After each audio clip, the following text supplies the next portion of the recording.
Pats fans and Bills fans, thanks once again for joining us here today on Crossover Thursday. We have talked about this from a Bills perspective. We've talked about it from a Patriots perspective. Mike Debate giving you the Pats point of view. Joe Marino giving you the Bills point of view. Joe, this matchup may be getting its share of shade from our colleagues in the media, but you and I both know that pride runs deep. We've talked about it all throughout this episode. These two franchises have a lot of history.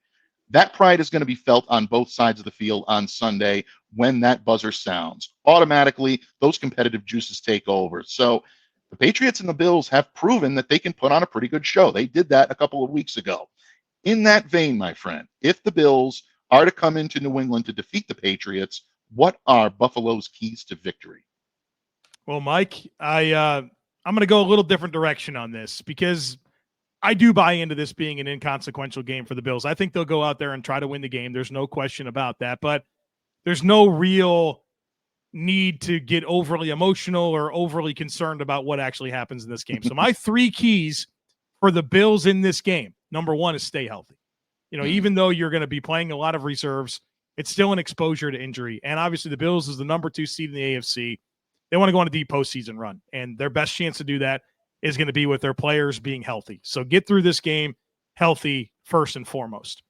Number two is there are 3 important statistical feats that I think this Bills team should chase. Number one, which will happen, is Josh Allen continuing his consecutive starts streak. It's currently at 114 consecutive starts. The next closest quarterback in the NFL is Jared Goff with 53. There's a massive gap. This is a historic consecutive start streak. I think it's maybe 13th all time. And you know as well as I do that the conversations about Josh Allen have been for his entire career about durability. And if he can play the way that he does and be available for his football team, well, Mike, he's the most durable quarterback in the NFL, and it's not particularly close. It's meaningful to him. It's meaningful to the Buffalo Bills for Josh Allen to go out there and get this start because it is worthwhile for that to continue. It's very impressive, and it's important. It should continue. The second feat that I think the Bills should chase is James Cook getting 1,000 yards rushing on the season. He's had a great year. The touchdown production is off the charts. He leads the NFL in rushing touchdowns. I don't think a lot of people know that.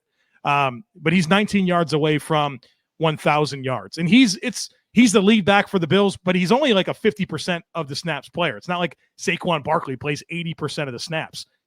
James is the lead back, but he doesn't play a high volume of snaps. And I think it's important for him to be able to stack another season of 1,000-yard rushing. So I'm hopeful that he goes out there and gets those 19 yards. The third statistical feat that I hope that the Bills are able to achieve is they currently have tied the NFL record for the most different players to catch a touchdown pass in the season. They have 13 players that have done that. So they need one more to do it to break the record. And I think in a year where they've embraced everybody eats as their mindset offensively, I think that's a great way to provide a tangible evidence to, hey, we did this in this year. And of course, in the aftermath of saying goodbye to Stephon Diggs and all of the drama that surrounded that. So I think those 3 things are important. And the last one, Mike, have a safe flight home. Enjoy that plane ride home. You order your favorite beverages and your favorite foods and get home and get ready for whatever awaits you in round 1 of the playoffs. Absolutely. The nostalgia I can conjure up after hearing Joe describe exactly what he just described is absolutely amazing. I know Bills fans are loving the fact that they're on the giving end of that now, they're on the receiving end of that now, not on the giving end. But bottom line, the Bills have earned that, and I think you're absolutely right. For the Buffalo Bills, it's all about maintaining health, maintaining focus, and maintaining a level of enjoyment out of this experience heading into the playoffs, because I do believe this Buffalo Bills team has a significant opportunity to do something special this year, and hopefully they'll get the opportunity to do that healthy and with a full roster. And Josh Allen has played well enough to be able to enjoy that streak and continue that going, and I do think that is a smart move for Sean McDermott to be able to do that. From a Patriots perspective, I'm looking at this game as well as not a whole lot to play for other than the fact that the New England Patriots would benefit more from a loss than a win. I don't think there's anybody that'll argue that right now. Now, whether or not the coaching staff will allow them to play that way, I think we've got our answer. Gerard Mayo and this coaching staff and the players have said they're going to go out there and they're going to try to win the game.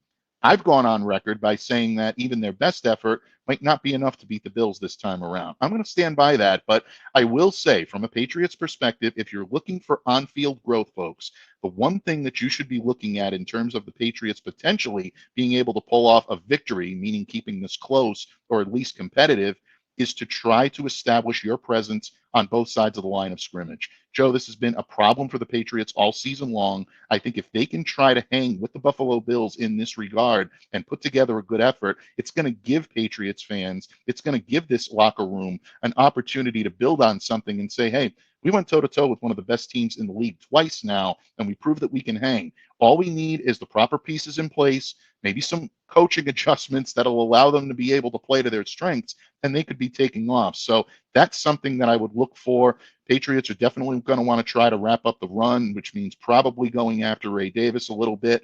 Ty Johnson, I think, is someone that could see carries down the stretch as well. So the Patriots have to be ready for him. But that is really, I think, a big key for them. The second is if they are able to keep this close, don't be afraid to take shots down the field. The first time around these two teams played, Patriots were able to exploit a mismatch, and I say that with respect to Kaiir Elam, but it was a mismatch at the opportunity where Drake May was able to find Kayshon Boutte for an impressive touchdown catch. Those are the types of chances the Patriots have to take. Even if Drake is not going to play long into this game, and I don't believe he should. I'm actually on record by saying I don't think the Patriots should play him at all in this game. Keep him healthy, keep him going to next year.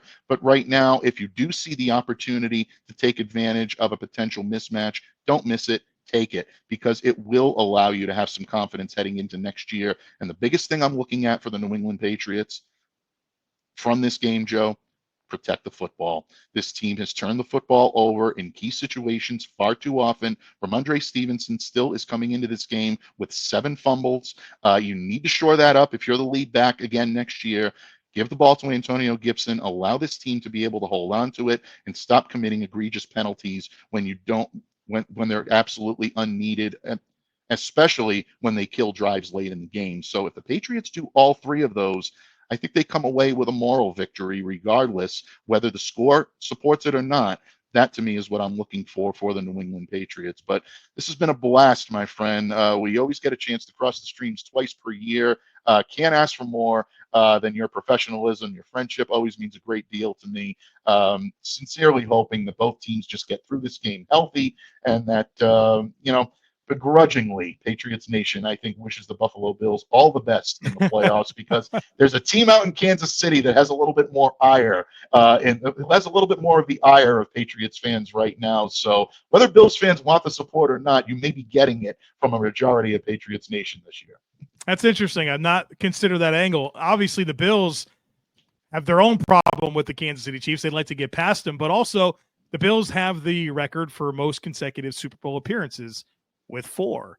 Well, Kansas City gets back there this year. That's 3 in a row, and you want to cling to the history that you have. And I know that the Patriots and their dynasty always would like to be revered at a higher regard than what's brewing in Kansas City, and I hope when it's all said and done that is the case.